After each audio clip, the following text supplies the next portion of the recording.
Welcome to the complete animation of Arcee from Transformers Rise of the Beasts. I have just barely finished watching all 7 live-action Transformers movies. I did see the animated one that came out in the 80s. I didn't think too much of it at the time, but I'll need to give that one another watch.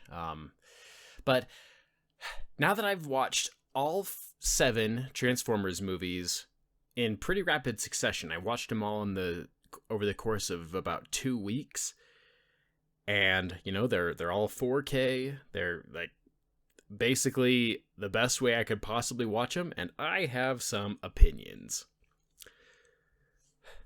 I think that Transformers as a series is really held down by its obsession with having human characters. It's like you look at all of the Transformers movies and be like, wow, are these about the robots or are these about the people? Because, what's the title of the movie? Transformers? Like, maybe if they wanted to make movies about people, they could title the movie People with robots on the side. But no, these are titled Transformers. And I really dislike it. Like, the robots are the cool thing. Robots are what sells the movie. And so many of the movies are just dragged down by the absolutely awful inclusion of so many bad human characters. So, the first movie, the humans were alright. A bunch of them were really goofy, but, they were alright for the most part. Not terrible. But then, the second movie, Revenge of the Fallen, on top of the movie just being pretty badly written, pretty bad, the humans in it were the worst part, by far. It's like, in what world do we want to see crazy, side hustle roommate guy with all of his weird conspiracy theories and make that like a big part of the movie? Like, what? And then they did better in Dark of the Moon. Dark of the Moon was better, still not great in terms of the humans.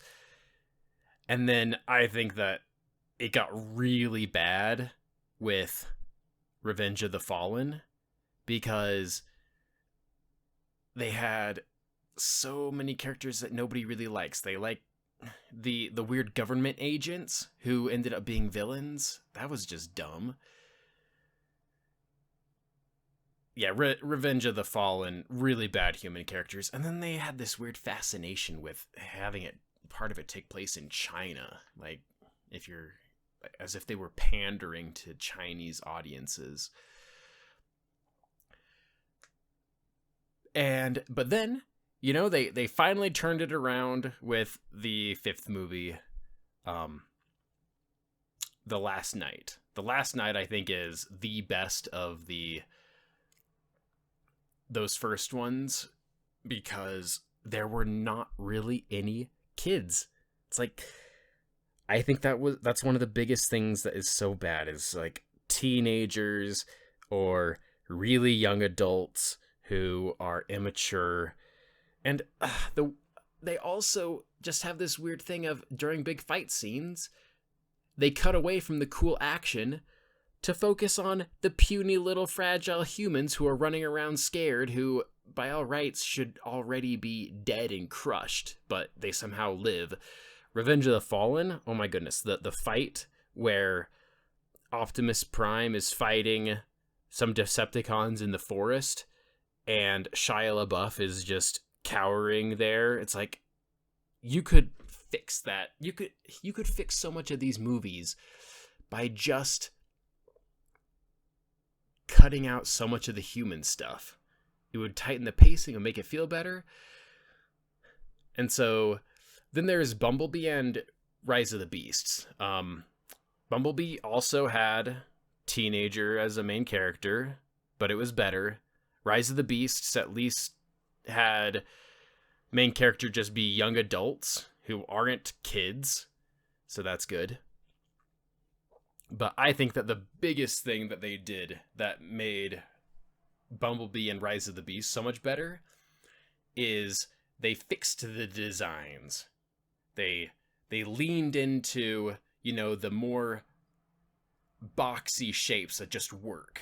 Because honestly, the first 5 movies, those designs are so overcomplicated. They are hard to read, even when you're looking at it frame by frame. These designs are so much better. I hope they keep them going forward. Thanks for watching.